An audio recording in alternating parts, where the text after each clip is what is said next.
Hello everyone. In the video இப்போ நம்ம பார்க்க போகிறது decision making statement. So decision making statement na actually we have different types of decision making statement. In any programming situation we wanted to make some decision whether this condition is true, that condition is true, and all those checking is called decision making. And now we will see the three varied types of decision making in programming C. Okay, so now here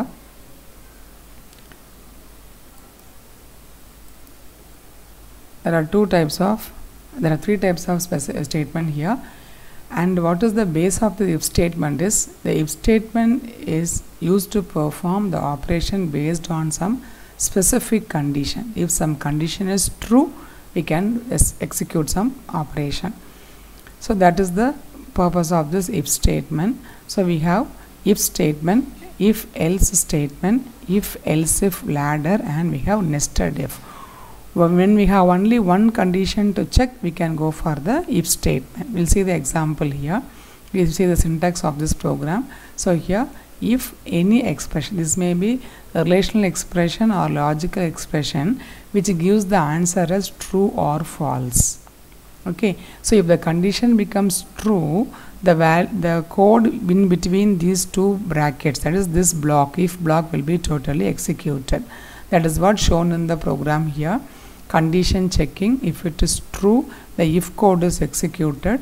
If it is false, it will come out of the if code statement. Same way here, it will come out here, okay, after the if statement. So this is the concept of if statement.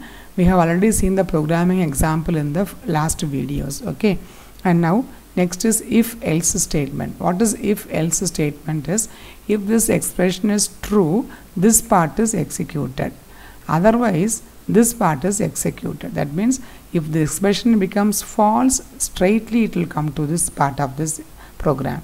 If it is true, this part of the program will be executed. Okay, so either this or this will be executed. That is the purpose of if else statement. Okay, so it is given as a pictorial representation like this.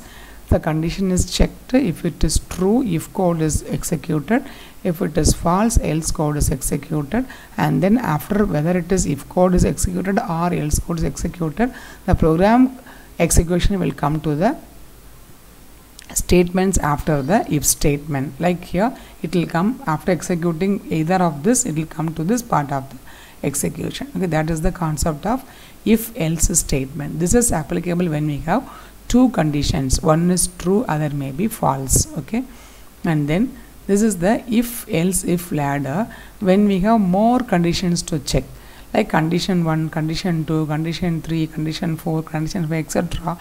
That case we are using this if else if ladder. Okay, so how the flow goes: if the condition 1 is true, execute the first block, else check, go to the second condition, check. If it is true, execute these instructions in the condition 2 block, otherwise check for third set of conditions. If it is that is true, go here and execute. Likewise, you can keep on moving down the ladder.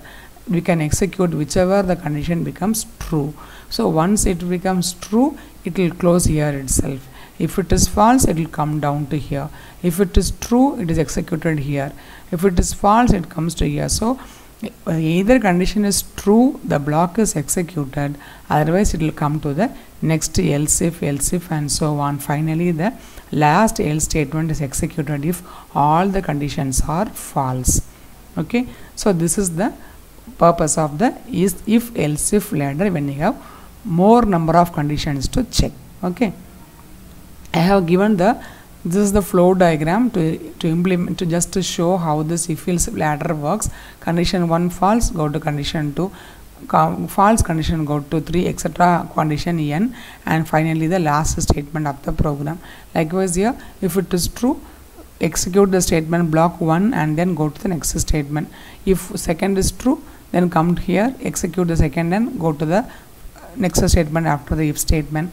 Likewise, if any is true, that particular branch is executed and the condition will come out of the if statement. Otherwise, every else is checked for in its ladder. So this is the concept of if else if ladder. Okay, so these are the a decision making and what is nested if statement is we can put one if statement within the other if statement. For example, you can see I have one if statement here. I can have one more if and then condition is true.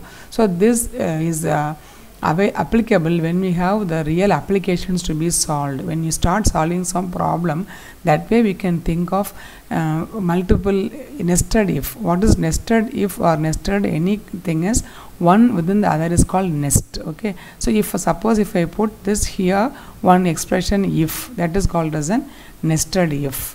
Okay, so that if should be closed within this if itself. For example, this is if expression 1 and I have one more if within this if. I have to use this if and else part of this nested if inside if else first and then outside if else.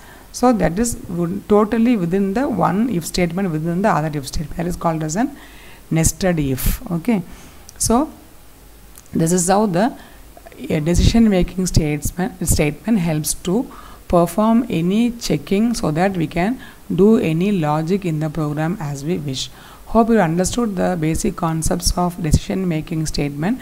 This is also one kind of branching statement, because why it is branching statement is when you have branching statement we can say both if statement as well as the loop statement. Why we say they are branching means they branch the regular flow of the program. When you start the program's execution starts from top to bottom. If any if condition comes, the program branches to the new location and the flow changes. That is called as a branching statement. Okay, so hope you understood the concept of if statement, and I also given the programming example in the other video. You can understand the logic once you execute and see those programs in the videos where I explain the if logic with a simple example. And thanks for watching.